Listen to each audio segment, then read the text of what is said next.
It's funny, I don't know where an idea always comes from, but I got this idea, Captain Power, really, the name was the genesis in a sense. And then we, talked about it a little bit, and some of the guys at the office thought there was a little kind of phony sounding, Captain Powers, and plus they thought, well, someone must have done a Captain Power by now. But we checked it out and did a trademark search, and because we didn't want to do all this work and find out. And no one ever did Captain Action and Captain America and Captain Bravo, every captain, but no Captain Power. So we said, okay, I'm going to get that name, Captain Power. Power on. Captain Power and the soldiers of the future.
The genesis for Captain Power was, I was working on a couple of things, and I was working on, I think, Masters of the Universe. And we'd gotten this relationship going with Mattel, and I saw the success they'd had with He-Man and stuff, and I thought, and I'd seen G.I. Joe, but no one had done anything with future soldiers, soldiers of the future. I had the idea that we would maybe call him Captain Power, and they would wear these suits that represented power. And I thought, well, there must have been a Captain Power. Someone must have done a Captain Power. But in fact, no one had. Of course, we wanted to do a story that was more than just for kids, so we always had a dichotomy with this show. But nevertheless, I thought it might appeal to Mattel, and they might finance some shows. Came in one morning to the office, and I went to Tony, my partner at the time, and a few other people. I got this great idea for the next thing we're going to do. It's called Captain Power. If you go back far enough, both Tony Christopher and I grew up reading Marvel comics and Fantastic Four and X-Men and Avengers and everything else, and Edgar Rice Burroughs' books, Tarzan and John Carter of Mars and The Hobbit and Tolkien and Doc Savage, Conan, everything. So in that sense, the back history is all the pulp magazines and comic books and pocket books and science fiction and fantasy things that I grew up reading from the time I was able to read. I think if I was to classify myself, I'd say I'm a storyteller. Characters begin to speak to you. You sit down and start writing, and the characters, they start telling you who they are. Jonathan Power starts telling you. You just happen to be typing, in my case anyway. And that's kind of how it evolved. In fact, the genesis for Captain Power, the basic characters and Során and Blastar and Lord Dread and all these things really evolved in one long night of typewriter. Two questions. First, it was like, Captain Power is too obvious. And then secondly, can you even get it? And I'm like, well, I know we can get it because I did a quick trademark search and it's available. So I think we should just register it anyway. And then at one long night, I knocked out all the basic bios and the basic story, basic setups, and I justified his name by naming him Jonathan Power. So I thought that took a little of the edge of it. So he's not really like a superhero. He's not Captain Power. He is Jonathan Power.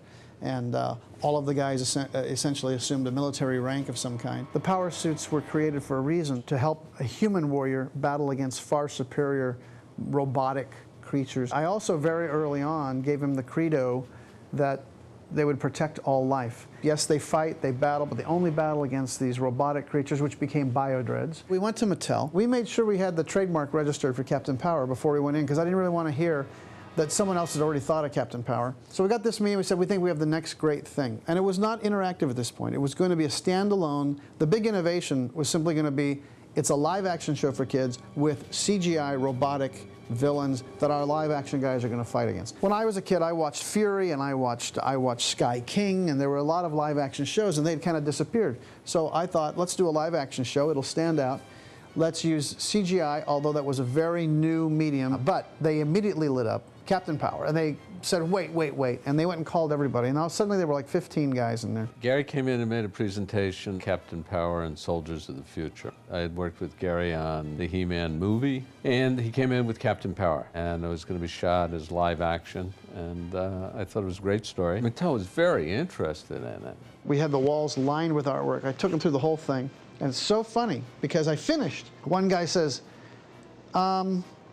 is that name really available? Isn't that something? I said, you'll be happy to know we've trademarked it, which ended the discussion there, you know. They were so surprised that we'd actually trademarked the name. So very quickly, they got very hot to trot. They didn't tell us why. They asked us to come back 3 days later. 3 days later, they showed us the technology that they had been developing for an interactive show, but they did not have anything to put it with. Action figures were declining. He-Man was declining. We had what we thought was a good idea in the show, but we needed really good product, and together we felt they could work. We needed toys that were very unique in order to support and make a property based on the show successful. And they wanted to know, is there a way you can make this work? We had this technology. Obviously, we had a pre-existing relationship with Gary Goddard and thought of him as being an extremely talented and creative guy, and so we tried to marry those two. And this is like the deal with the devil, right? This is like, okay, I can get this show on, but now I've got to make it interactive.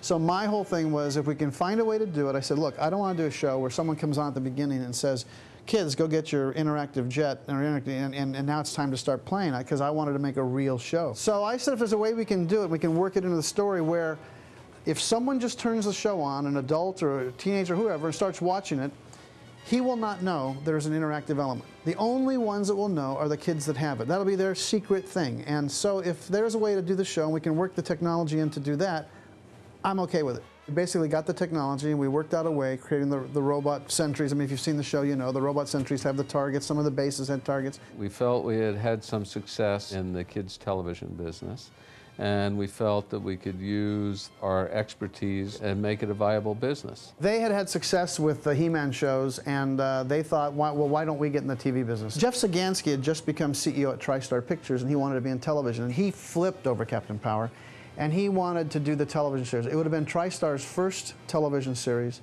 They were going to do the whole thing, because I was saying, well, look, I don't think Mattel's going to do this unless they do the TV show too. And he said, Gary, they'll do the toys. They're in the toy business. Let the TV guys do the TV show. You should do this.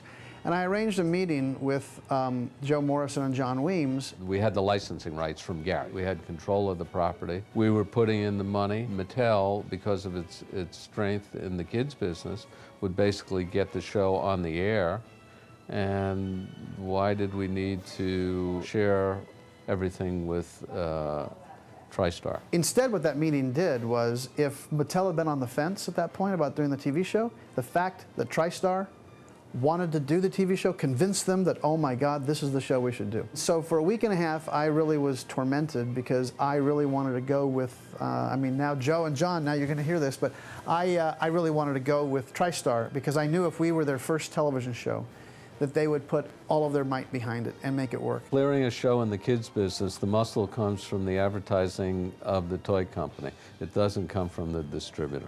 And I remember I went back to Ziffer and I said, look, they're not going to do it. And he said, they'll do it. Trust me. When we tell them we're doing the show, you think they're going to let the toys go? And I think I was just a little too young and too anxious to get the show done to believe him. But in retrospect, of course he was right. You know, I suddenly say, TriStar's doing the show and we're doing it, and you don't want to do the toy? Are you crazy? Because then we'll just go over to Hasbro or Kenner or whoever it was then. But anyway, we didn't. And Mattel gave us full support on the show, on the financing side, so I can't complain. We were attempting to take the other side of the equation and control it a little more so that it would be to Mattel's benefit. We were trying to make both the show a success and the syndication effort a profitable business for Mattel. Matt, if you're hearing this, it's because I don't expect to be coming back. There's much you need to know, my friend. Listen carefully. Gary Goddard is the ultimate pitch man. Clearly the success he's had in the years since Captain Power with theme parks and all the things he's done, that's not a surprise at all. He really knows how to prepare his materials, how to pitch something where his heart is really there, you know, on the line. I mean, he has enormous passion. When I saw the drawings on the wall, and when I knew what the show was going to be, and I saw Castle Volcania and the whole notion of what the potential of what that show could be, I was already sold. I was eager to work on this show. Gary didn't have to pitch me at all. It was like, let me at it. I'm ready, and let's rock and roll. What they had were these big drawings on the wall of Captain Power and the other soldiers of the future and Lord Dread, who at the time was called Lord Hacker. I think my favorite illustration of all was Jim Steranko was this brilliant comic book artist who'd done Nick Fury, lots of other titles, and he gave this really cool image of Captain Power, which I liked very much. In my initial treatment, there was not a lot of backstory about each of the characters. And I was brought aboard to sketch out that world, inhabit it, make it into a show, change it from a series of drawings into a viable television show. And initially I was told that there would be a 65-episode order. So we were going to have a lot of episodes, so it had to be a big vision and a big world. And I was committed to the idea that this would be an adult show, that we would create it exactly as if it were an adult show. We wouldn't condescend at all. Taggart and I, we wanted to end war, not fight. All the armies of the world under one voice. Ours. We could have abolished war like that. It wasn't your fault, Stuart. Oh, yes, it was. I knew Taggart was obsessed with power, with the idea of immortality. Oh, Matt. What have I done? You gambled, Stuart. And if you'd been right, you would have gone down in history as the man who ended war. Yeah. Well, I'll tell you one thing. One way or another, I'm going to end this one. I swear it. I think science fiction has an enormous power and enormous ongoing validity in this world. There's a great tradition of post-apocalyptic stories in science fiction. I mean, we were all children, all of us who wrote for Captain Power were children of the Cold War. And the whole notion that in a moment, Earth could be wiped out and you'd be left in the ruins of your planet, that was a landscape that we all lived with. What's the origin of that transmission?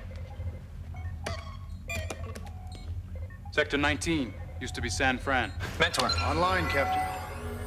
Can you pinpoint the area that transmission came from? Location, formerly known as the NB District. There's very little left, I'm afraid. West Coast resistance used it as a base until Dredd eliminated them. We no longer live in the Cold War, the shadow of the entire planet being destroyed and left, you know, a devastated ruin. I don't think we're going to see the world destroyed in that way, thank God. But it's still an extremely beguiling fantasy of rising from the ruins. As the show was approaching production, by that time I was also writing features. I was being hired to write features. I was working both in television and movies.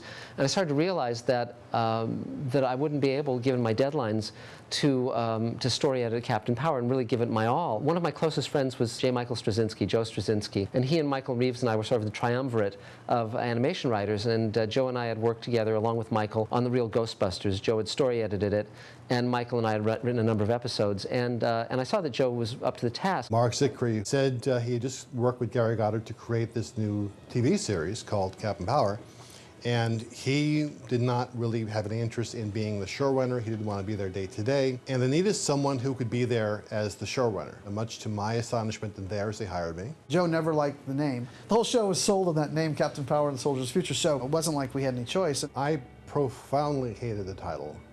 I would often say to Gary, can we please change it to Power or to Soldiers of the Future? Must it be Captain Power and the Soldiers of the Future? Which A, is very long, and B, is the dumbest title in the history of really dumb titles. But they had sold this to Mattel, and they figured Captain Power, Soldiers of the Future, is like He-Man, Masters of the Universe. It looks kind of the same, and they were successful with that one, which I also had worked on. So we were stuck with it. And the drawback is that for science fiction fans who are looking for a serious story, they wouldn't tune in to something called Captain Power. And those who watch a show called Captain Power often weren't in the mood for a serious science fiction story. So we kind of fell between two chairs because of that title. I told him we're going to have some heavy action components, but at the bottom line, I want this to be about characters that people care about. I want to be stories that really, you know, have a moral. Joe got all that. I think he did understand that I was having to please two masters, trying to give Mattel enough action that they would be happy, and backing him, probably more than he knows, behind the scenes with Mattel, saying, no, we got to, you know, we're telling stories. That's what we're doing. We're telling stories that have an action component to them. We're not doing action things that have a little bit of story underneath them. It's the opposite. We didn't start this show as an interactive show. That was something that was foisted on us. And even though I'm not sure Joe and everyone realized at the time, I'm fighting for them. I'm the one that contained the interactivity to the robots. I'm the one that contained the interactivity to, you know, to only being in the action sequences. I mean, had I been up to Mattel, we would have had, you know, targets everywhere all the time. I'm a character guy, and I always tend to focus on the character more than the chrome. I knew where all the characters were going, what the larger arc was. Unlike a lot of shows at the time, we wanted Captain Power to have an arc to it. I felt strongly that we need to really make this a story that will be told over time. Even though at the time series television was, well, you have a half-hour episode and that's it, and it ends, and you don't change it, you don't have an arc, etc. We didn't care. We were going to have a series arc. We were going to have the show change and change and change and change, and the character relationships change. John? I've wanted to tell you something for such a long time. Captain, Scout here. You said I should remind you when it was time to head out. Well, it's time. We're on our way. You were saying? Later. It can wait. After doing sitcoms and stuff like that, when you read something that had a little depth to it, especially when it was a kid's show. But I do remember thinking, this is a kid's show? You know, I thought that a lot. I thought, you know, I don't think this is a kid's show. You know, I think this is more than a kid's show. And I think as we've seen now, 25 years later, it was more than a kid's show. It was a lot more. This particular show did deal with a lot of heavy subjects. It's a cautionary tale, you know. There are very emotional high points in Captain Power, and we wanted that. Now, toy companies don't want that, but they want to sell toys. Our job is to sell emotions and to sell human interaction. That's what makes a story. No matter what they are, to us, they're human beings, and they have feelings like human beings, no matter who the characters are in the show. Whether it's a cartoon show, live action show, you want to get into human conflict. If you don't, you have no show. You could do intense stories on it because Mattel was financing it, but they weren't quite running it. We had a whole plan for this thing that would have gone across several years because I think that at that time, we really hadn't seen a lot of it, and this was where I kind of cut my teeth on Babylon 5 in terms of coming up with a long, adult-oriented arc. Never say a machine is more important than a human. You're an innocent. You know that? Innocent? I've been called a lot of things, but... I know. You've seen a lot. Been through hell. But it's still there.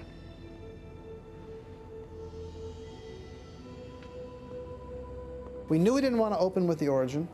We knew we wanted to come back and do the origin later. We didn't want to open with the traditional origin story. Let's jump right in the middle. Let's meet these characters in action. Let's meet them on a mission. The problem is that you really didn't get a sense of where the process began. You didn't know who these characters were, or more importantly, who they had been. Captain Power is ultimately about betrayal of humanity. Well, what do you think of the facilities? A little fancier than our old lab, hmm? All the power anyone could ever want is rooted through this room. Dangerous stuff. Yes, but controlled. At least once the final touches are administered. I've made breakthroughs here you can't even imagine. Well, I'm sure it's all very fascinating. What does it have to do with me?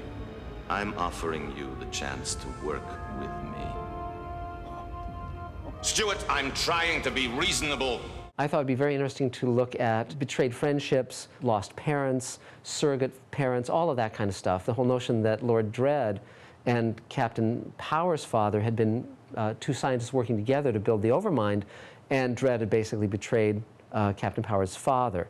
And I named Captain Power's father after my father. Stuart Gordon Zickery became Stuart Gordon Power. In the Bible, he was lost, and the notion was we have the Overmind, which is Dredd's computer, you know, genius and mentor. I always liked the idea of surrogate families, creating surrogate families as your heroes, and certainly this is what Captain Power was. Basically, people who are there for each other, characters who are there for each other.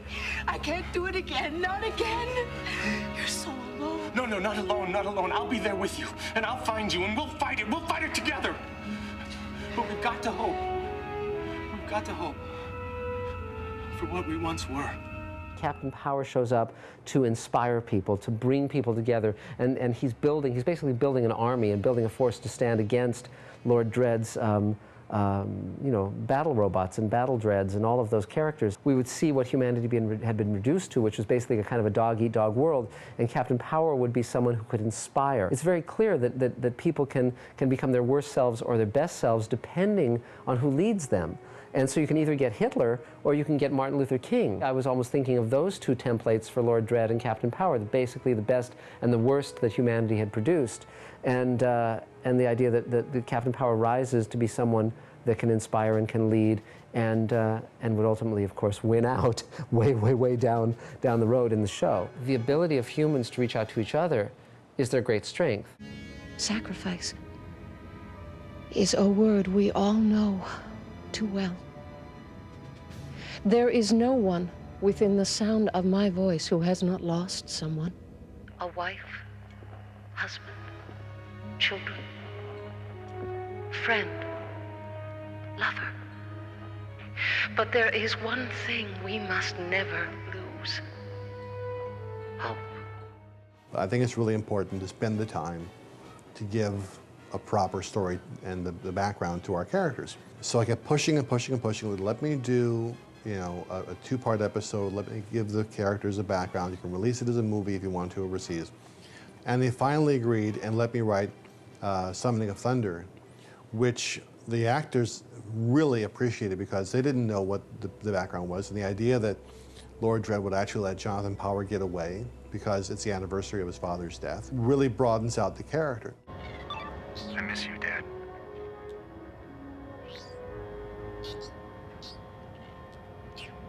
It's never been the same.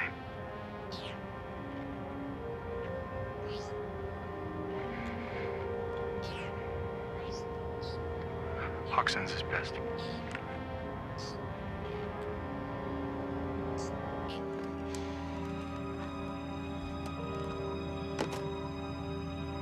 Bye, Dad.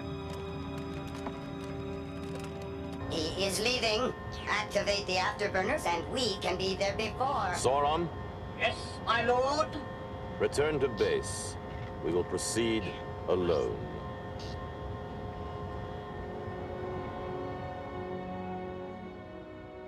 Again, the monster never sees the monster in the mirror. And there was a part of Dread that was still compassionate. And that was a conflict between him and Overmind and him and his shadow self. I really liked the idea that this is a man who thinks he's doing the right thing. Because he never saw himself as a villain. He thought he was saving mankind. So therefore, if he is indeed that character who was saving mankind, there has to be a measure of compassion, however much that may be distorted. These are dangerous times, Stuart. You have 1 hour. Beyond that, I cannot be responsible for John's well-being. If it was simply a series in which an omnipotent mad scientist were engaging human beings, I don't think that would be very interesting. Power and his team managed to survive each episode and defeat Dread and his team through human values like courage and loyalty and compassion, against which my forces are impotent, thereby defeating me, because my technology is worthless against this sort of courage. The new world must prevail. This is your new world. This is what you've left humanity. This too will pass. It will be worth it. Nothing is worth this. He's right, my poor friend.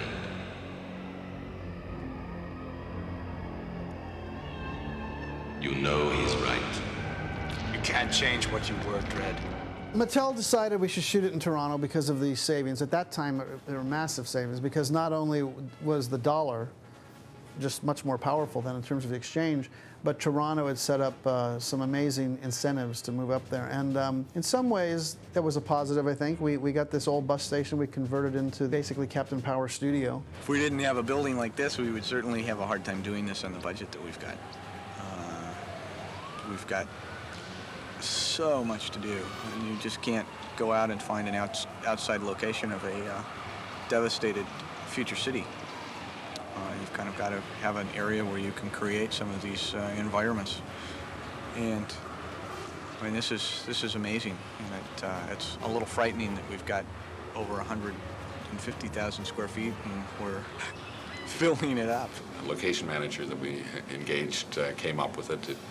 It belongs to the city of Toronto. They were kind enough to allow us to lease it, and it's a fantastic area.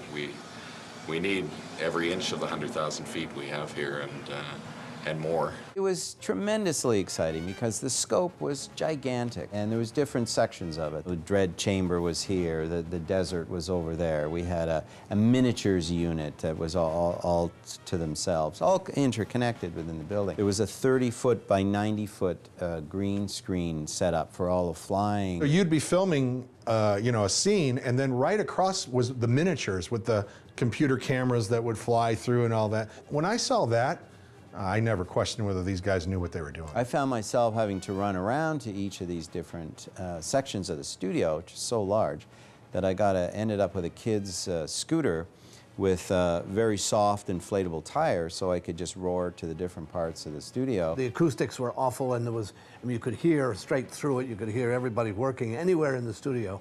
We sprayed a lot of foam all over the ceilings and walls, and tried to get it reasonably soundproof so we could work, but it didn't work. It was such a big project. There were so many things to do. Everyone was working so hard to try and get the thing ready and moving and on its feet. I was, I guess, overwhelmed by the amount of effort and the cost. It seemed like an overwhelming project. Yeah, huge. And it was hot. It's hot in Canada in the summertime, in July. In August, it gets to be 90 degrees, and inside, and we were wearing, our costumes were these sort of wetsuits kind of thing, 3 millimeter thick wetsuits with appliques on them to, show all the different wires and what have you. So it ended up quite thick, and in 90 degrees, when we were working, it was. I thought for sure someone was going to go down.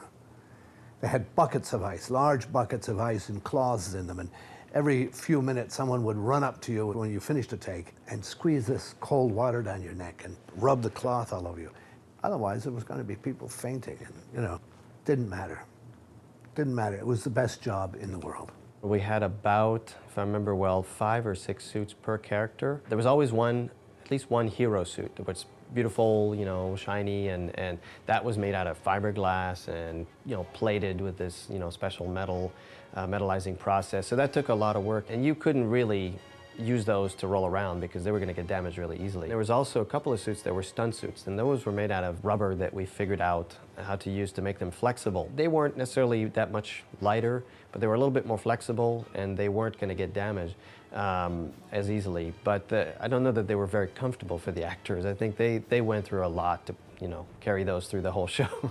The sets and the costumes, and at some time in the beginning, got in our way, or got in my way a bit, because they lent this feeling of comic book and unreal sort of situation.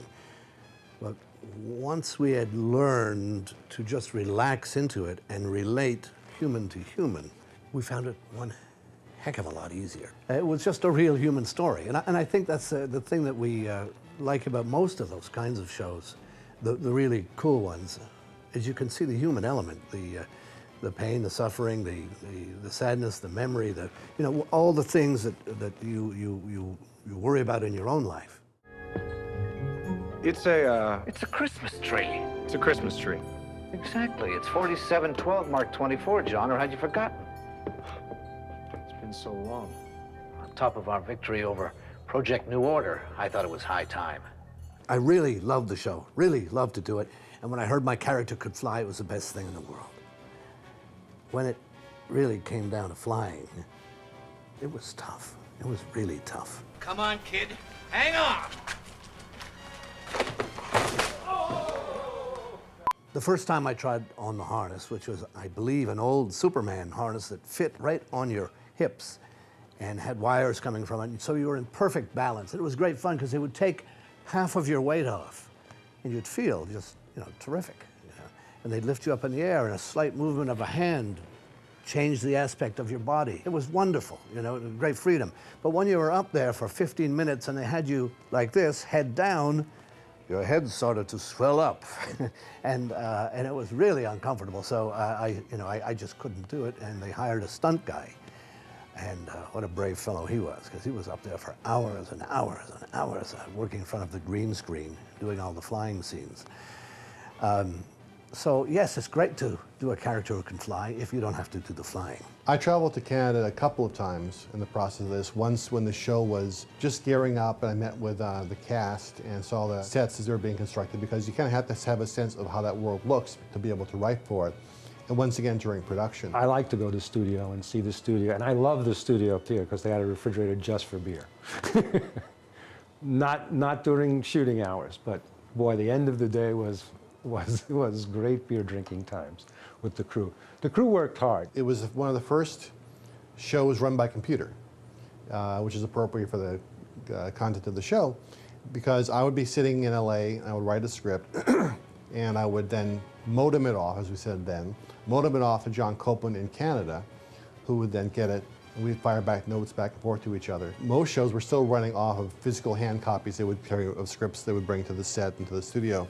We were firing back and forth on email and downloading things and looking at rough images online, which is, again, we're talking here 86, 87, which long predates the internet as we know it now. We're talking about 56K modems, on a K-Pro 2.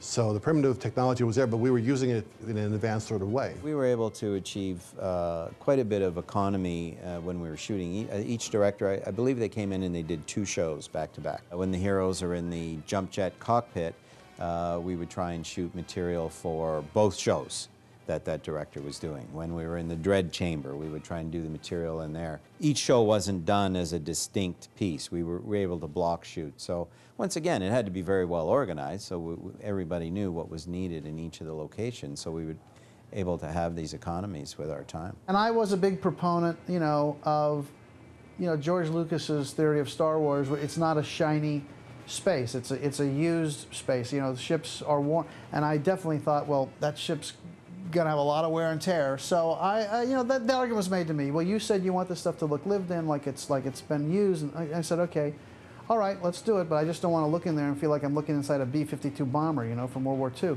And I think the art directors solved that pretty well. I think it looked good. I think it worked. It was good. The argument was, we can get this plane for nothing, which they did, and rather than starting from scratch and building a whole new jump ship, let's take this shell, this fuselage, and let's make it the interior of the jet, and let's just shoot in there. And I was like, okay, fine, let's make sure it looks cool. Because Toronto was just starting to get going, the directors didn't have a lot of experience. I think that the direction was sometimes weak, not really understanding the nature of a sci-fi action show, action-adventure sci-fi show. And the directors pretty much admitted it. They'd come off straight-ahead detective dramas and stuff like that. We were finding our way, for sure. I mean, there's no question about it. The scope of this hadn't really been done on a regular basis up till now. So we were always pushing to get the action scenes to play better. It wasn't their fault. I think they were just, a lot of them were green. A couple of the directors, but we had to hire Canadian directors. It was a point system. We put the value on the script first. So once we had the writers and the Americans, and we had a certain number of cast members Americans and a certain few other things, then directors had to be Canadian and other things had to be Canadian, so that's just the way it was. We felt Captain Power probably had to be an American actor. And man, we looked and looked and looked. We had casting searches. We saw so many people. We saw a lot of television stars too who wanted to play it. And we were seeing anyone from the age of like 20 to 35, and we were looking for that guy. Tim was the one. He came in and he really had the charisma, I think, and he had the energy. I remember the day I auditioned for the show. The audition was down on Hollywood Boulevard, right across the street from Grauman's Chinese Theater, in a building there. And I remember walking into the audition and they had all of the sketches up on the walls. And I remember thinking, what the heck is this thing?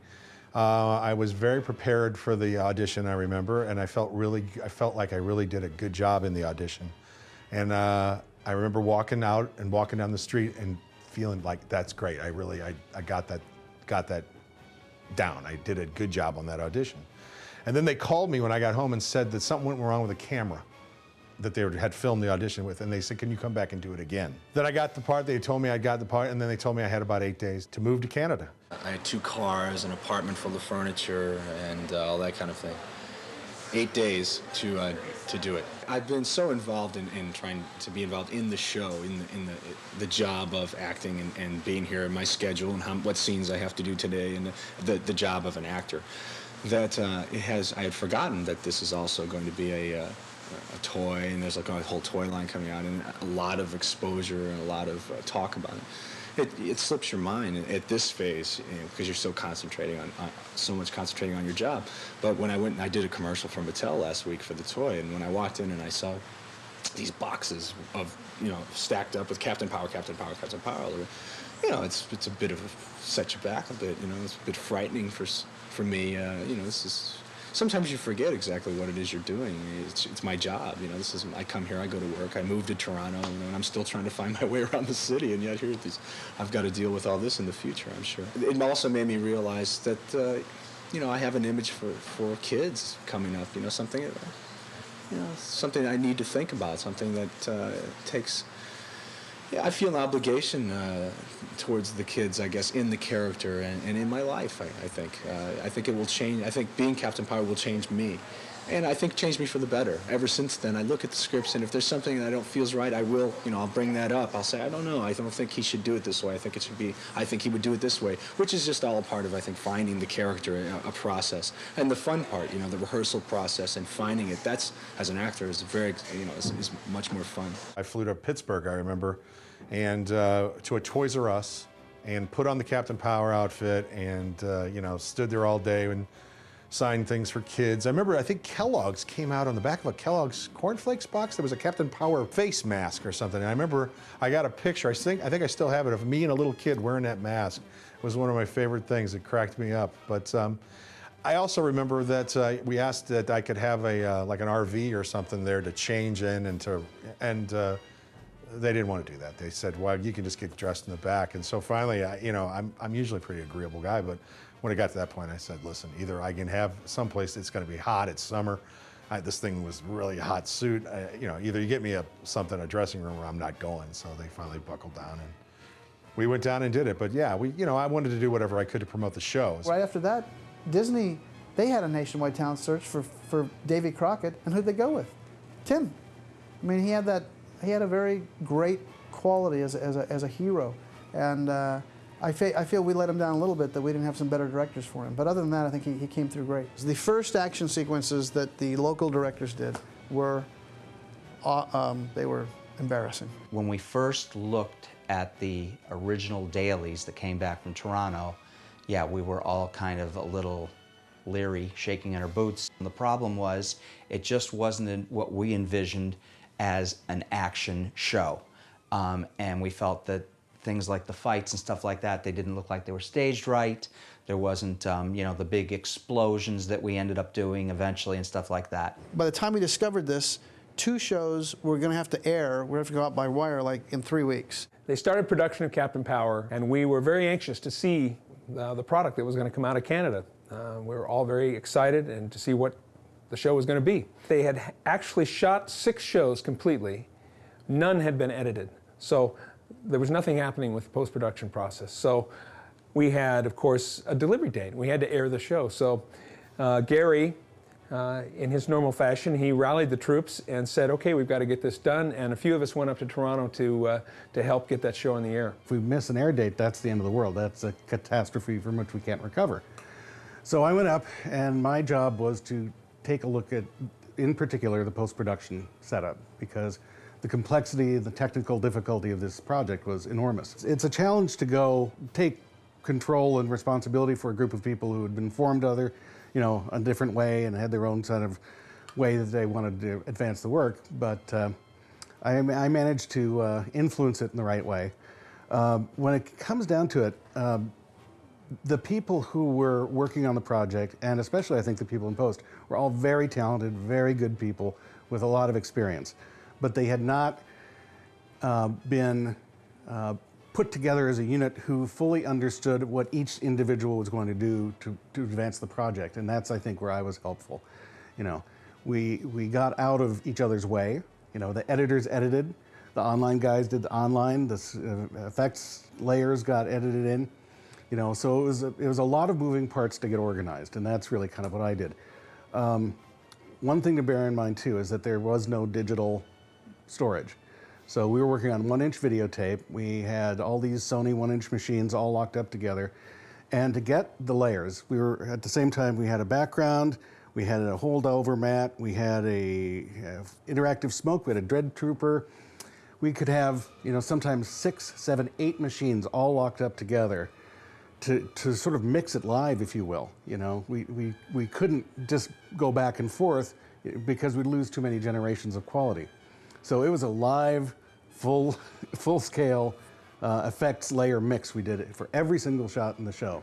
I think in a period of 3 weeks, finished 2 episodes, when prior to that, no episodes had been finished in 12 weeks. Mattel was in a panic. There was really no action interactive element except for the tail thing that we had created at Landmark. We created the tail credits, which we knew was going to be you know, a minute's worth of interactivity with the jets over the final credits. So I went back and said, okay, I've got an idea. I think I can do this. I looked at the 2 shows that have been cut together. I looked at the 2 shows that were in production. I looked at the next shows that were coming out.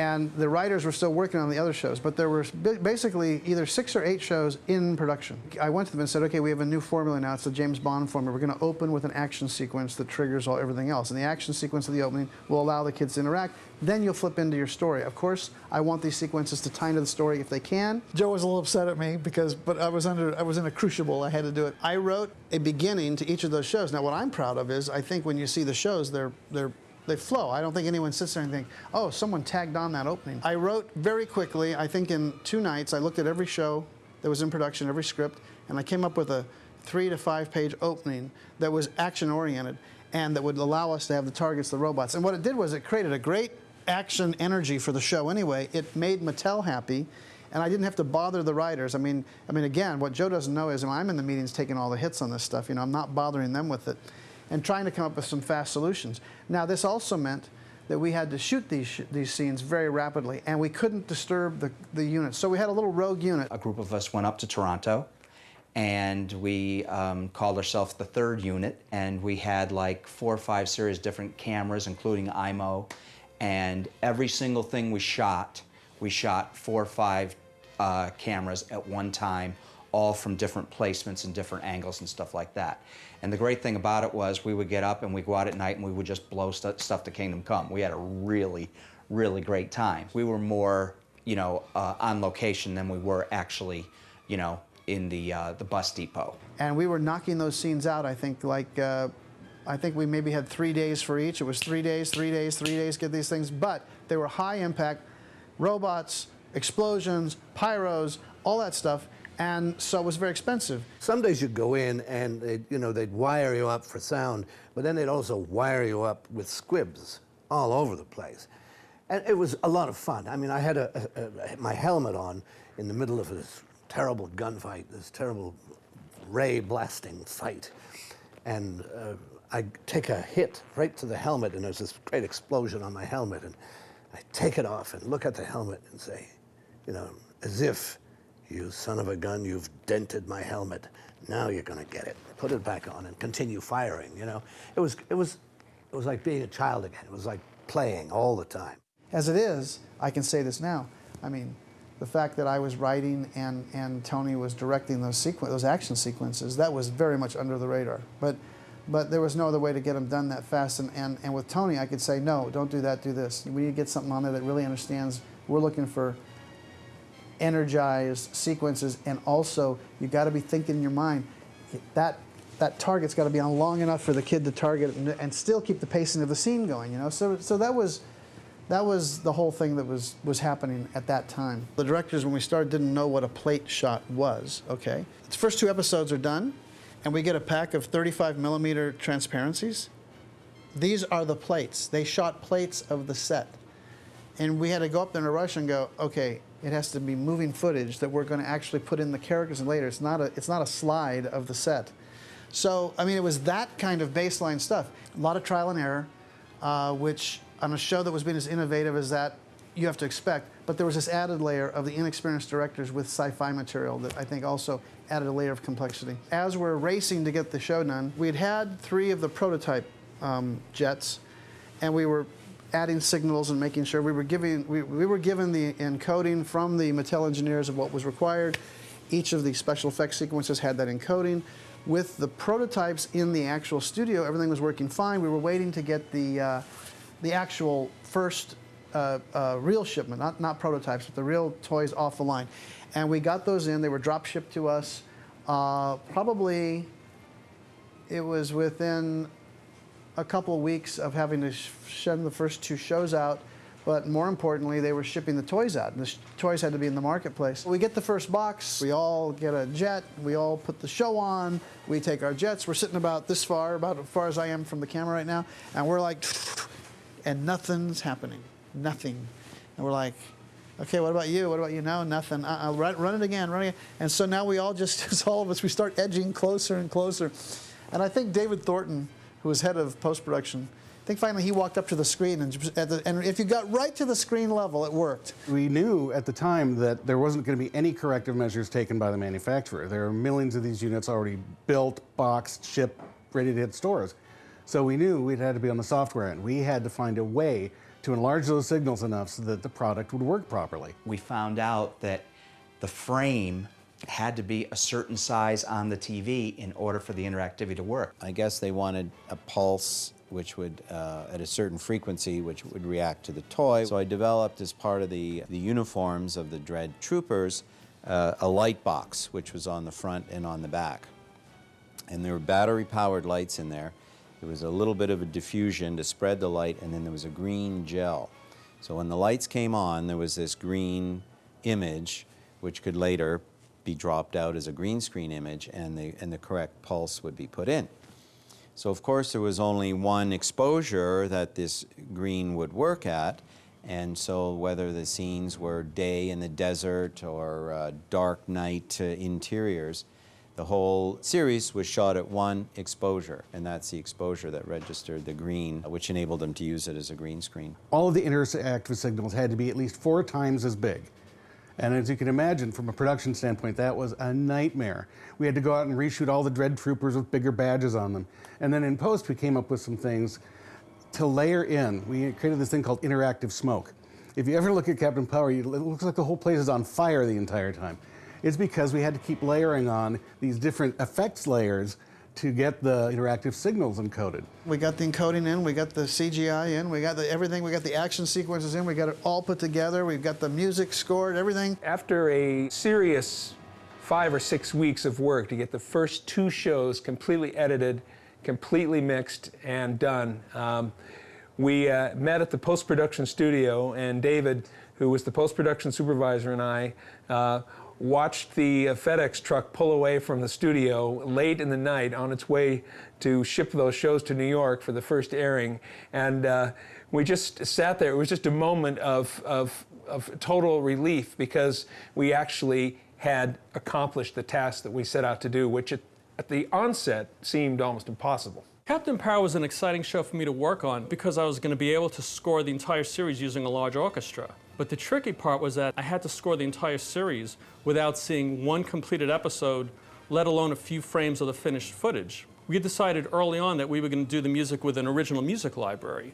And I was going to write all the music for the library, and we were going to place it to picture. And we figured we would have all the cues written ahead of time, and then we would just place them in the episodes as the episodes were finished. Since there was no footage that I was able to see ahead of time, it was quite difficult coming up with the music. I was able to read several of the scripts, maybe 5 or 6 of them, and there were a lot of storyboards I was able to look at, and I saw some really nice illustrations. But I wasn't able to get a real feeling of the timing and the pacing. I just got a sense of what the show was about. All the cues had to be edited or snipped to fit the picture, so it makes for a less than elegant music edit, but we still decided that was the best way to proceed. It's so wild to think about this nowadays, because now technology is so affordable. In those days, 1987, they didn't have all the portable digital workstations and software that would allow you to do that. I remember waiting in anticipation up in Toronto after the air date of the first show. I got a call from the writer I got a call from the composer, and I got a call from the sound effects editor. The writer called and said, I can't hear the dialogue. The composer called and said, I can't hear the music. And the sound effects editor called and said, I can't hear any effects. And I hung up after those 3 calls, which happened over a few hour period, and I just sat down and I kind of chuckled to myself and I said, you know what? I think we got the perfect mix. I think anytime you work with new technology, there's the question, will this work? And we were working not just with CGI, but with the whole interactive aspect. There's always massive risk involved, but that's the fun of it. There's no point in doing that which is safe. I'd rather take a chance and fail than do something safe. Because the worst thing that happens if you fail is you fail. They can't kill you, they can't eat you, they can't put you in TV prison. So why not take a chance?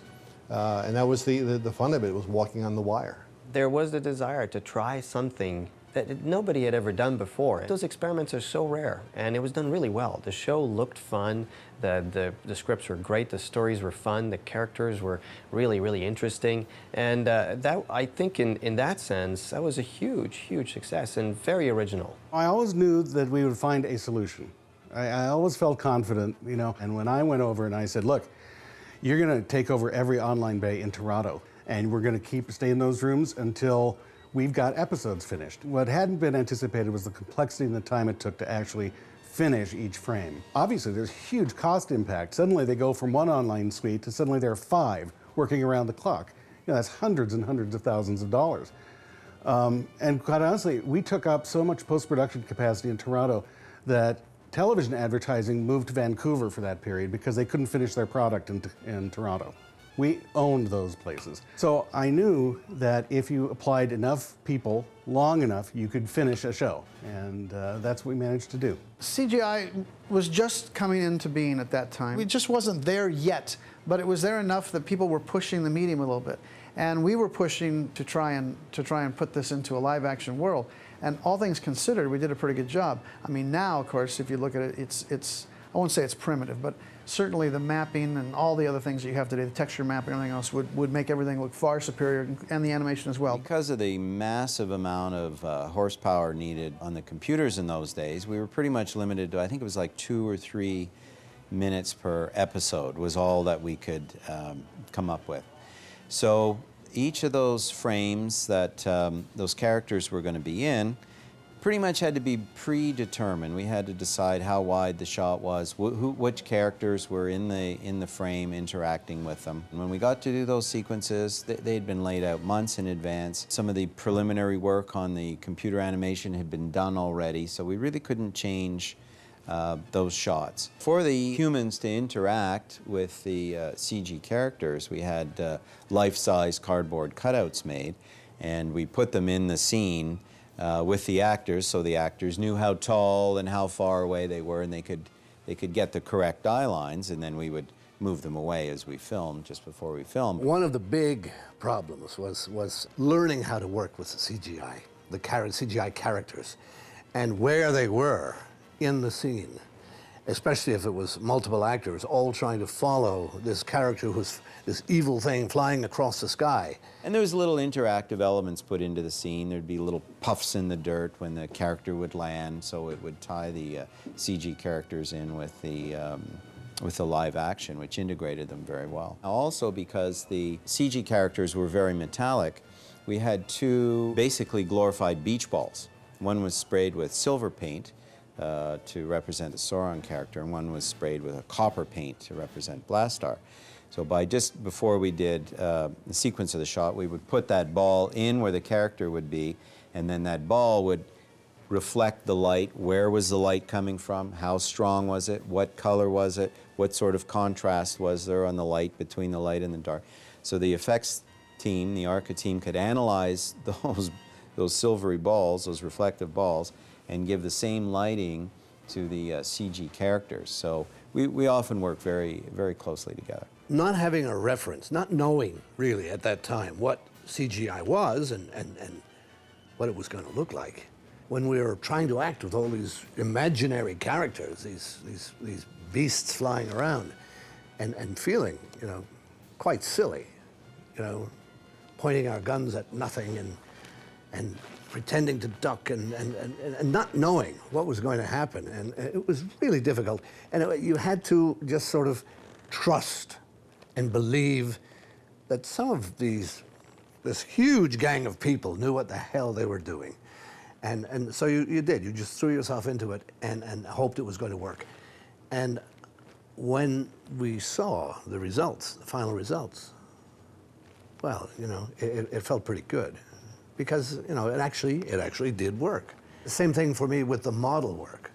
I thought, this is going to look like a model, but it doesn't. It was just terrific. It was really, really great. I would write a script, or the writers would turn in a script, and I and they would essentially go for whatever made sense for the story. Once it came in, John Copeland would go over it and determine whether or not this could actually work. If it couldn't, we would revise accordingly. We weren't told a lot of times that something wouldn't work. Most times we were told, yeah, we can make this happen. There were limitations to the degree which we could have our human characters directly interact with them. Having them throw a punch would be difficult in the same frame. But a lot of what we had in mind we could do. And bear in mind, too, that you're talking about characters who were at some distance from each other, firing at each other. So you could, you know, not worry too much about the comping of the CGI. A lot of today's innovators in that medium came out of that group. That was like a melting pot of people that were allowed, thanks to Mattel, really, to push the art. And man, we were pushing. We were pushing very hard. Rob Coleman, of course, went on to be head of CG, you know, at ILM. So I mean, this was, you know, this was just an amazing, amazing A-team of creative personnel on Captain Power. I'm Rob Coleman. I'm one of the assistant animators, and I'm just checking the timing of the first episode and just seeing what we're responsible for animating. We're responsible for a scene here where Soren comes in and digitizes one of the live-action characters with his digitizing beam. Soren goes around and digitizes different people, and with the goal to create this supercomputer with all kinds of humans inside it. So that's what we're responsible for. We weren't sure what could be done, what could be pulled off, how it would all integrate. In fact, when I would say, what can we do and what can't we do, they could never give me that answer. And so it was extremely difficult to write episodes that were within production parameters when no one knew what those parameters were. We knew that there were going to be interactive toys, and we would say, as writers, we were saying, well, will you be seeing the signal that emanates from the television to the toys? And initially we were being told no, it would be an invisible infrared signal. And then when we saw the show and there was this flashing, you know, chroma key thing, we were going, oh no. There were a number of citizens groups and pressure groups that came after us on both violence and the interactivity aspect of it. We became the whipping boy for any group out there that wanted to get publicity for itself by attacking a TV show. We were doing something completely cutting edge that had never been done before, but we were basically fighting, you know, the whole against, you know, interactivity on TV sequence, so it had to be right. I mean, we expected something, but I don't think we expected it to the level that it became. We were getting tremendous, you know, press related to that. I attempted to call Peggy Sharon at one time because I read some quote that was just outrageous. She always set herself up as the expert, as the judge and jury, and in actuality, she was pretty stupid a lot of times. A lot of things she said were pretty lame. She created a lot of headaches for the executives of the toy companies and television stations at the time. She liked the power of her own voice. She liked to hear herself speak. And I think she started to buy into her own PR after a while, like she was actually the savior of kids and stuff. In fact, what she wrought on the industry today, because of her, now we have a really bad situation where shows are commercials, commercials are shows. It's just, she's one of the causes of it. So rather than help the situation, and I will grant you that when she started, she may have had some positive motives, but she would not listen. You know, I'm good with everybody, you know, but how about you listen and consider things on its own merits? But when we tried to reason with them and say, let us tell you about this show, his entire purpose of being is to preserve all life. They were like, oh, that, you know, oh, that. No, really, that's the story. The whole thing was terribly frustrating because the show was an affirmation of life. It's an affirmation of hope.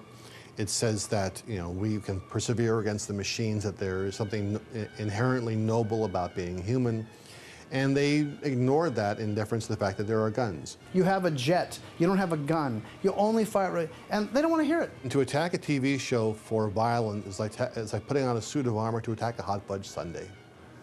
It's overcompensating and it doesn't deal with the problem. It deals with a picture of the problem, not the problem itself. So rather than taking an attitude, well, let me listen at least, let me see if maybe these people really are trying to do something that's positive. No, every toy company is a villain. Every toy company is only interested in selling kids on violent games. They're about to attack. And of course, Peggy Sharon can always point to the one kid who watches Superman and thinks he can fly and jumps off a roof. But you know what? Most kids don't do that. A kid that does that already has something wrong. And most kids do not go out after having played with a toy gun and buy a real gun and try and shoot people. You know, believe it or not, kids understand the difference between fantasy and reality. But Peggy had a different agenda. Her agenda was all about making Peggy more famous and making her, you know, I mean, you can tell now that she's an echo of that time. But what I was upset with was she would not listen. I don't think Captain Power warped or destroyed children. I think that it presented people pulling together to help each other. I think it said that there was something to be valued in compassion. I was a Captain Power kid. I played Captain Power every week. I shot at the screen at least 1 million times, and to this day, I've never been arrested. I have never shot anyone in real life, and I don't even own a gun. I never had a moment of guilt or second thought about what we were doing. It was, I think, very telling that one of the people who was most critical of the show as a consultant and just constantly attacking the show in the press said, I will stop attacking the show if you will hire me on as a consultant. So we hired this person on as a consultant. And suddenly the show was much better, but not a single word of the scripts ever got changed. So you have to wonder what was the actual objective. The excitement has already begun in living rooms just like yours. Come on, Dad, it's time, it's time. We actually first launched it in a pre-Toy Fair in Arizona in January of that year. I went to Toy Fair and saw the presentation and everything, and everyone thought it was going to be a big smash toy line, and of course the interactivity heightened that whole idea. Mattel stock at the time was wallowing at about $6 or so. Within about a month and a half, it was up to about 10. I mean, there was just a terrific response to the overall innovation of Captain Power. There was a lot of excitement about it. I mean, it was just very new. It was very different. The initial sales and everything were very good. You know, I think there was a lot of excitement in the toy trade. I'm sure we started to ship it in sometime in the late summer, and then the show went on the air in the fall. So no, I think everything was coordinated pretty well. When you love a show, you want to be part of that world as much as possible. And Captain Power really allowed for interactivity in a way that hadn't been seen before. And I remember when we were writing the show, we'd haunt Toys R Us. We'd go and buy these figures. We weren't proud. We were all given one of these when it first came out, and I thought, what a great gift for my son. What a terrific thing to bring home a wee statue of his daddy working on this show. But when I got it home, I said to him, let's not open it. Let's leave it in the package. So I wanted to keep it forever like this. I didn't want it to end up in the bottom of his toy box like this. I was quite, quite chuffed with the whole idea of being, yes, immortalized in plastic. That's me. Actually, I bought these, the Asian version from Singapore. There was one guy at American Airlines, I can tell you that, that's all I remember. He said, he recognized me. He said, aren't you? I said, yeah, and I said, I was on a flight, and I'm 6'5", so I was in a middle seat trying to get wherever I was going. And I said, any chance I could get upgraded? And he said, well, I don't know, maybe. So I pulled one of these out right here, and he said, oh, we just happen to have a seat open.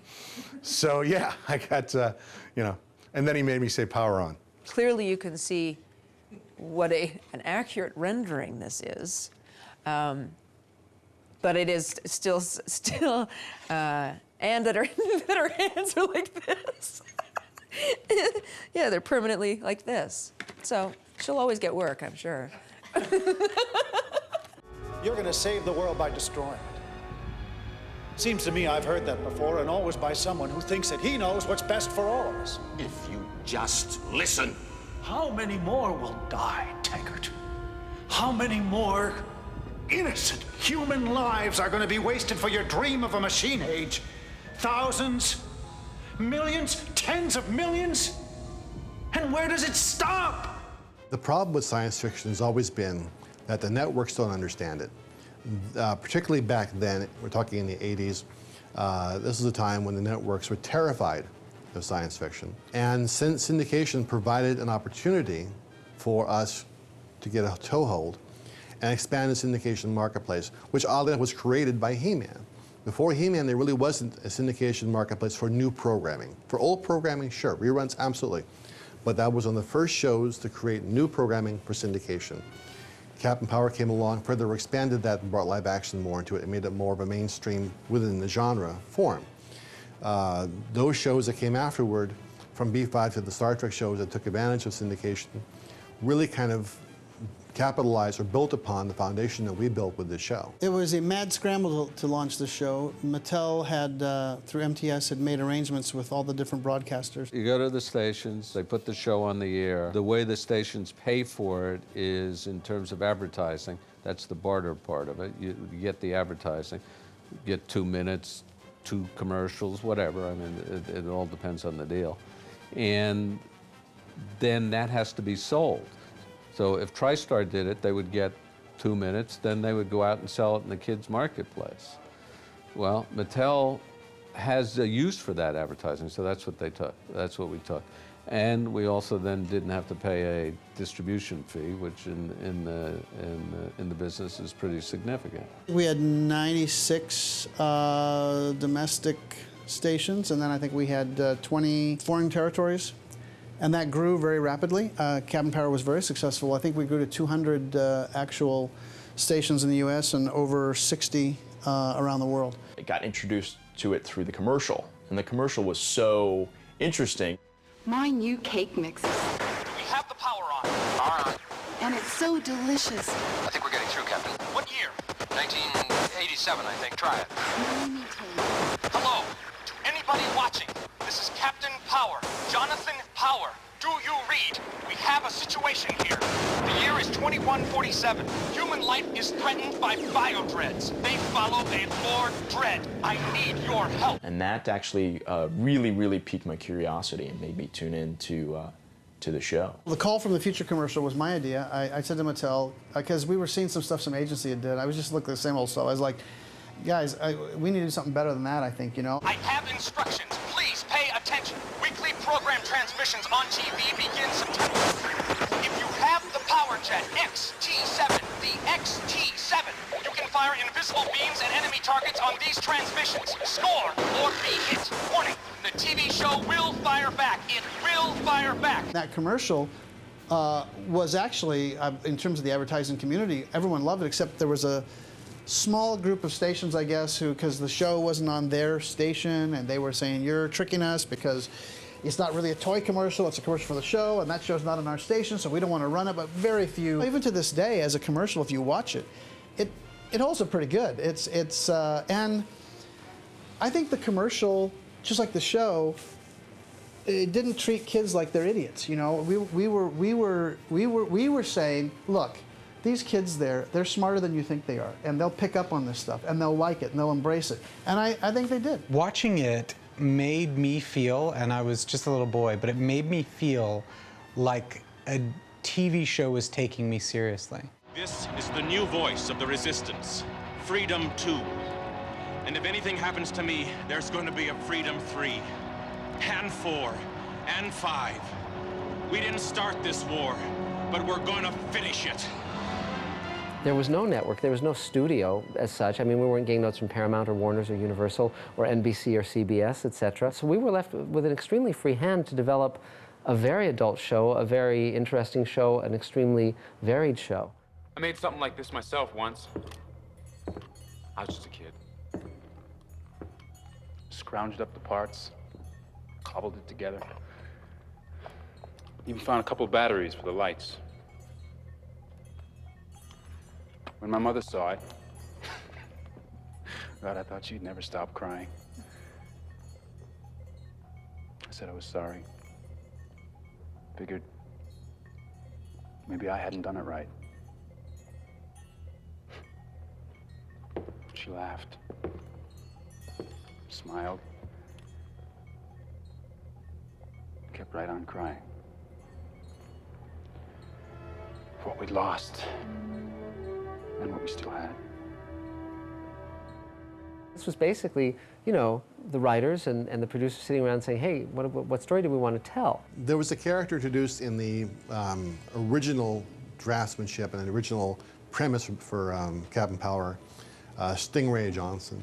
He was going to be in the water, but he got cut early on because everyone was like, we can't do a show with a guy in the water. We can't have water scenes. The problem was we couldn't afford to shoot underwater. It required a really big tank.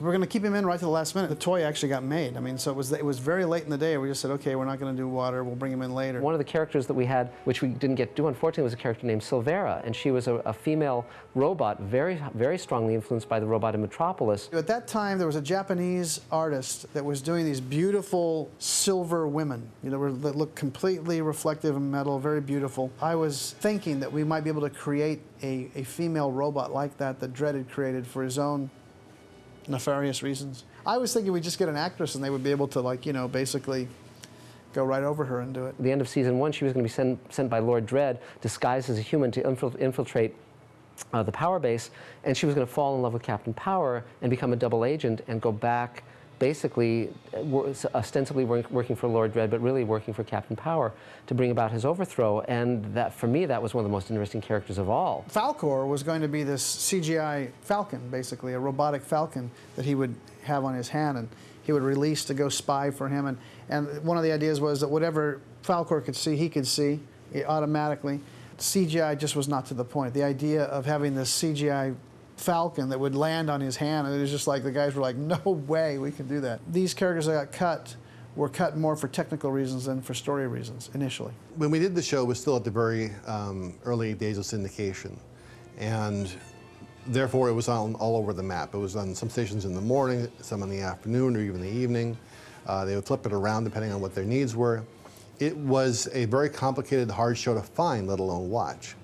You needed a calendar, a Ouija board, and a hunting dog to find the show on any particular day. MTS was a new company. They had no clout to get these shows on the air in the right time slots.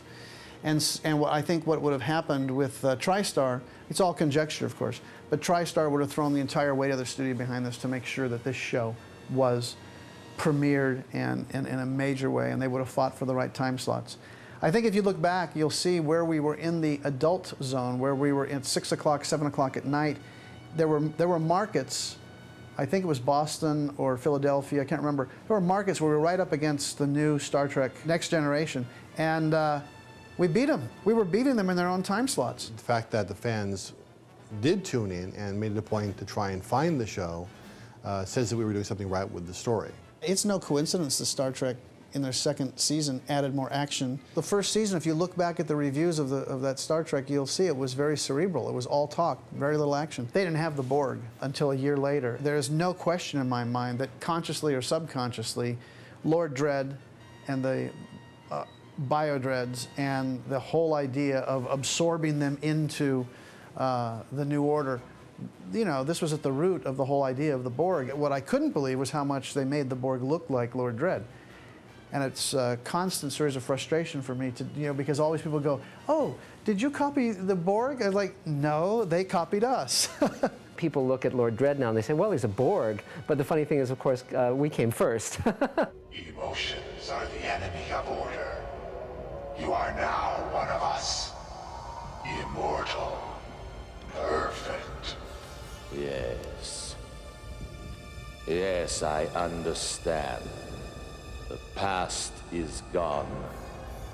From this day on, Lyman Taggart is dead, and Lord Dredd lives. Resistance is futile. It was on one of the comic books. I do remember that. I think we were all elated, and when we saw the reviews and we saw the ratings, it was, you know, for us, it was through the roof. It was a surefire hit. In the stories, we often dealt with themes of guilt, episodes where Pilot's past as a member of the Dredd Youth caught up with her. I remember when we found you. Got you away from the Dredd Youth. You were so full of rage.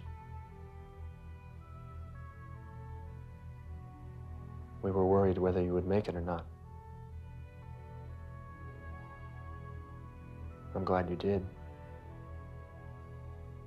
We never ducked the issue that she actually was a member of Dread Youth and she did terrible things. As we all from time to time do terrible things in our own lives, whether intentionally or otherwise, we all make mistakes. And the point of the show was, it's not that you made a mistake before, it's a question of what can you do now to make up for that and atone or do the right thing in the present tense. These are rather adult concepts. And there were, from time to time, little grumblings from Mattel about why are we doing this, but I think a lot of it kind of shot over their heads, and consequently, they left us alone. Jessica made it very clear that she wanted to move on from the show. She felt it was limiting her as an actress, which I can understand. We liked her so much, but she would not sign on for more than the first year, and she decided she wouldn't do the second year. And this is before we knew we weren't going to do the second year. So we said, well, if she's not coming back, let's take her out in a dramatic way. One more thing. When we get back to the base, I'd very much like to finish our conversation. I think we have a lot to talk about. All right. I was wary of the negative futuristic look, the post-apocalyptic look, and, you know, that humans had been whittled down to this tiny core and were surrounded by evil all the time. So yes, it was heavy. I felt like I couldn't live there for 6 years. So we didn't know when we started the shows that we were going to write her out. But once we realized we were going to have to, we decided let's make it powerful. Jennifer, hold on. Hold on, we're going to come. No. Stay clear. The auto-destruct is no good. I have to blow the power source. It's the only way. We're on our way to get you right now. There's another way to do it. It's too late. I'm all broken up inside. Stay clear. I'm sorry we never got to finish our talk. Jennifer, don't. I love you, John. So much.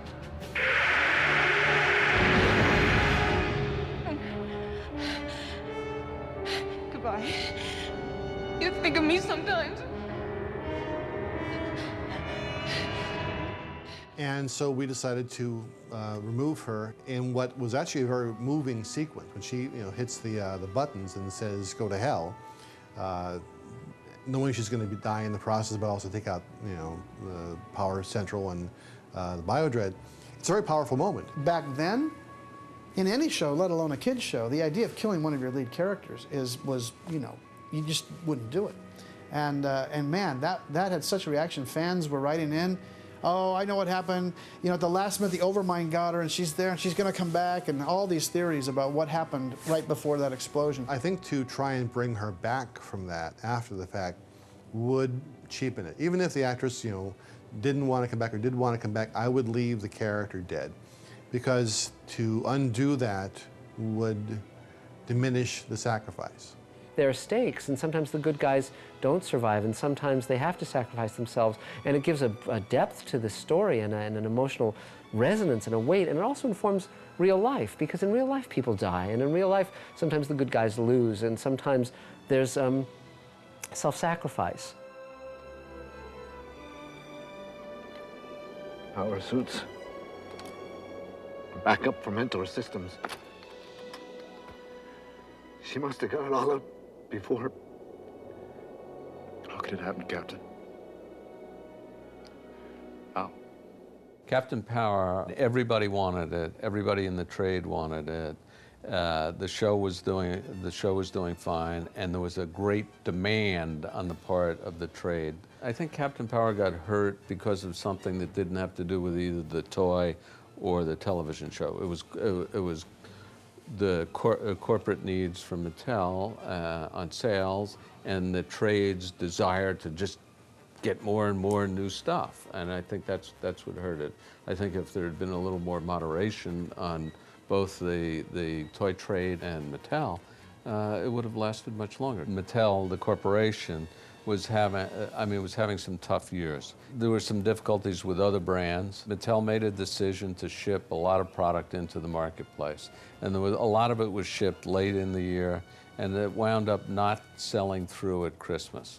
I think if we had backed off and shipped it to a level that we thought was sustainable, it would have gone on. If the show had been produced and marketed by a studio or a network who was vested in the show, they wouldn't have cared. Look, the toy's fine. Whatever they sold the toy is fine. The show's a hit. We're doing the show.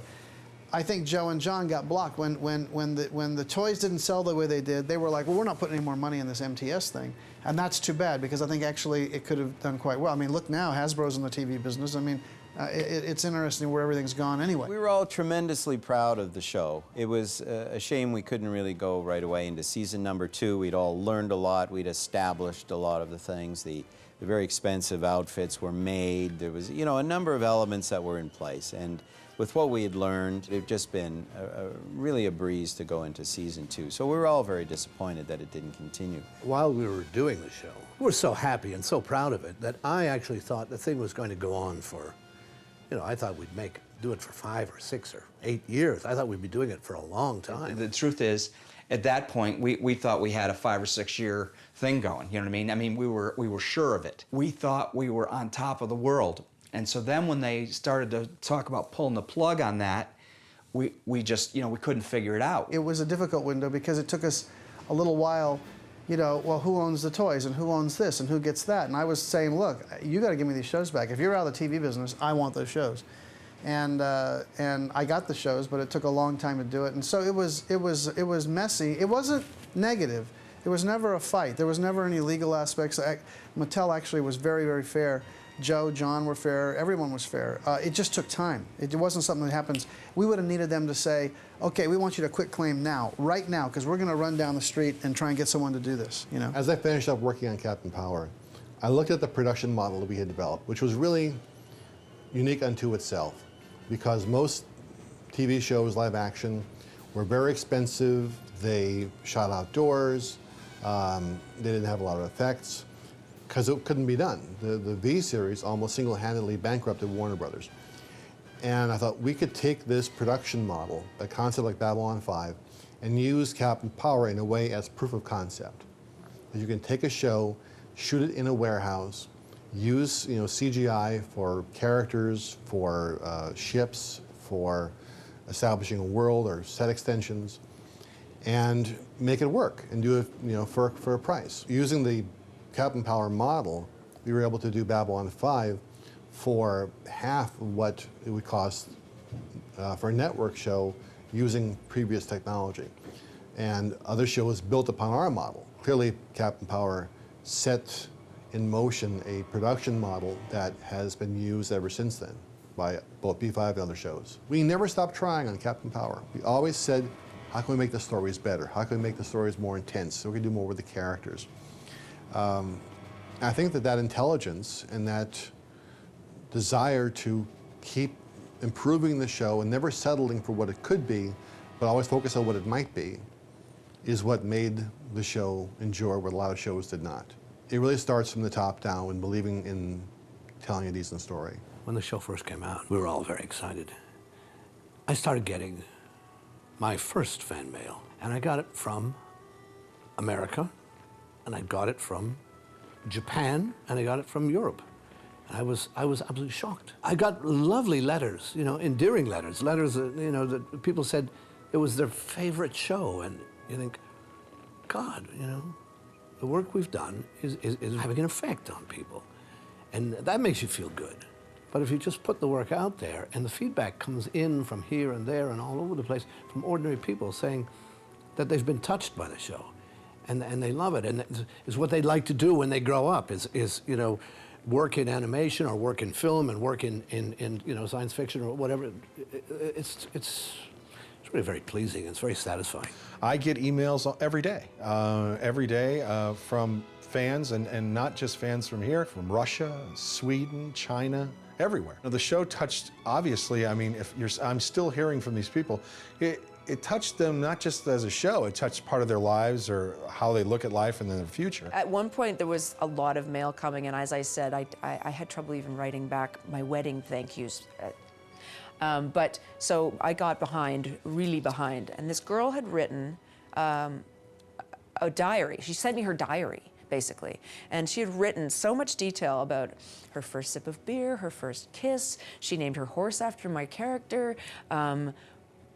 I was just like blown away that she not only spoke wrote to me every day, but she then sent it to me. I got it. And so we tracked her down. We looked her up and found her and got her on the phone. And I said, this is the weirdest thing, but I have your diary from when you were a teenager. Do you want it back? Do you want to read it? Do you want to see it? Because it's really touching and sweet. Anyway, we had a good conversation. It was really fun, and she didn't want it back. she was said no, didn't, wrote it, moved on. I'm like, well, I guess then I will too. I hope you're not offended. I'll move on also. But yeah, that was sweet. When you write for television, you're writing into the ether. You come up with a story which is broadcast out. You never see the audience reaction as you do in the live theater. And you hope that it will find a home somewhere. And you hope that, years down the road, someone will say, you did a good story. And so it's rewarding and demonstrative of the fact that we did a good job, that today, here we are, 20 plus years later, and I still get comments from people about Captain Power. I still get fan mail from people. And it's a nice reaffirmation that what we said about human nature, human dignity, persists. It's a terrific thing that I still hear from the fans, and they definitely are still out there looking for more information. They always say, they're going to bring it back. It's not mine to bring back, it's Gary's to bring back if he chooses to do so. They are still talking about bringing the show back in one way or another. And I think that, again, is testimony to the fact that we told some good stories. To sit here so many years later, to get a call out of the blue saying, we want to revisit some of this material, it's a real treat to find that there's some interest out there, considering how long the show had gone. We were doing the first live-action show with CGI robotic villains that had to actually be composited, and we had to have the interactive aspect working. And we had to turn it out on an unbelievable schedule because, as always with these things, once Mattel said go, then they wanted it like now. So it was very challenging. When you become immersed in a project like we were immersed in Captain Power, sometimes it's easy to sort of lose perspective because you're working so hard. You live and breathe this project day in and day out, and you put everything you've got into it. And I'm talking about everybody, the writers, the producers, directors, the actors, the production team, and all of us that were looking after the post-production side. You get so immersed in it, you start to wonder, gosh, is this thing really any good? You really don't know. And when we finally delivered the first show and the second show, and it started to air, we began to get the feedback from our colleagues in the business, our peers, the public, certainly Mattel and the executives that were responsible for Captain Power, and the reactions were so overwhelming. It was gratifying to realize that something that we had really invested so much of ourselves in turned out to be just a wonderful product. I think it stands out for a couple of different reasons. First of all, technologically, it was quite an achievement. And I'm not sure that the average viewer at the time would have quite understood that. I think other people in the industry looking at it probably went, wow, that's a pretty ambitious show. There's never been anything before it or after it that looked anything like it. And so for good or ill, it was unique. It was very unique in that way. And the way we shot it and produced it, of it being more like a drama or a very serious science fiction movie of the time. We shot 1 million feet of film. We had incredible resources at Bear to make this TV show work. More like you would expect for a primetime show or something like that. It was really a different idea. It was a really, challenging concept to say, I'm going to have CGI characters in every episode of a syndicated TV show. That was a very nervy move right from the start, and I think that it, probably helped people imagine a future where digital characters were more likely to happen. I think it was pretty groundbreaking. I think it set the stage for a lot of shows that came after us. The things that we were doing, which had painstaking computer power, can easily be done on your kitchen table with a laptop now. But it was fun to do it at the time we did it, and it's great to see that there's still some interest in it.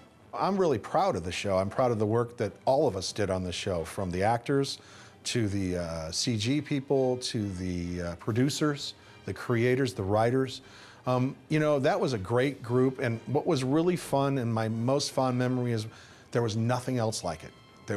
I'd never heard anything like it. I'd never seen anything like it, and I was just you know, really proud to be the, you know, the character that the name of the show was. That was the first time I'd ever had a part, you know, where I wasn't just the guy who came as a guest star or something like that. We spent a lot of time together, more time than you would spend with anybody. You're not, you know, you're married to each other, but even married people don't spend that much time sitting, you know, in trying circumstances.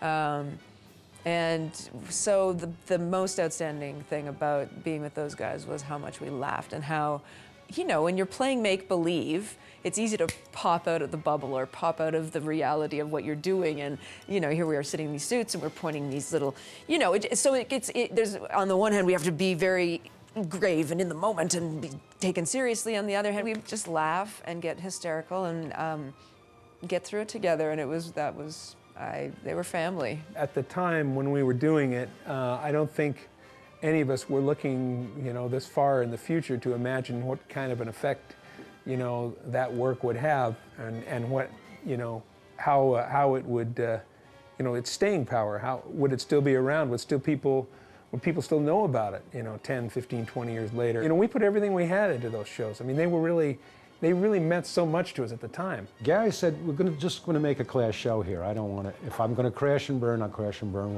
with a Clash show.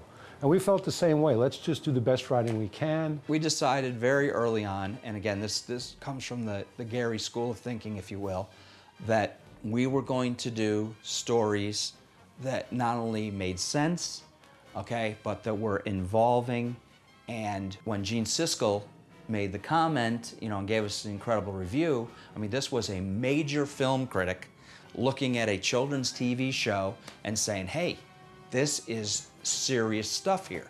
You know, the writing's incredible. Some of the ideas that were being created within the stories were so, you know, ahead of their time, particularly for television. And I think that all these years later, a lot of it really holds up. For those people that grew up on Captain Power, it worked. It absolutely worked just the way we wanted it to work. It was a great science fiction, fantasy adventure.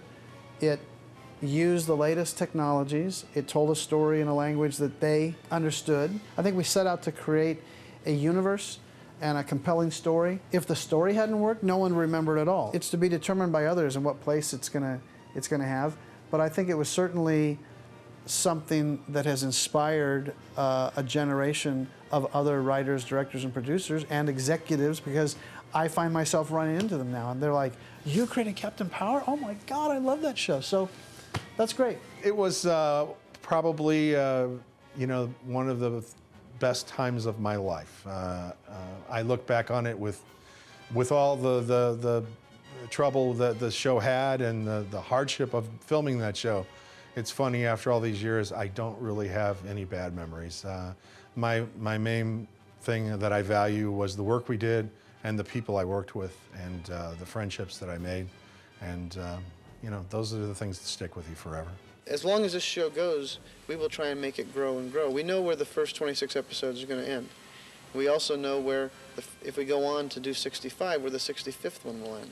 And that will be a big shock, that one, if we do all those. And we know where we'll pick up and where the next group will go. So we've set benchmarks for ourselves. And we didn't want to be like a regular TV series. We wanted to really throw the audience for a loop. So you may see some of the characters, some of the heroes die. You may see, you know, some of the major elements change.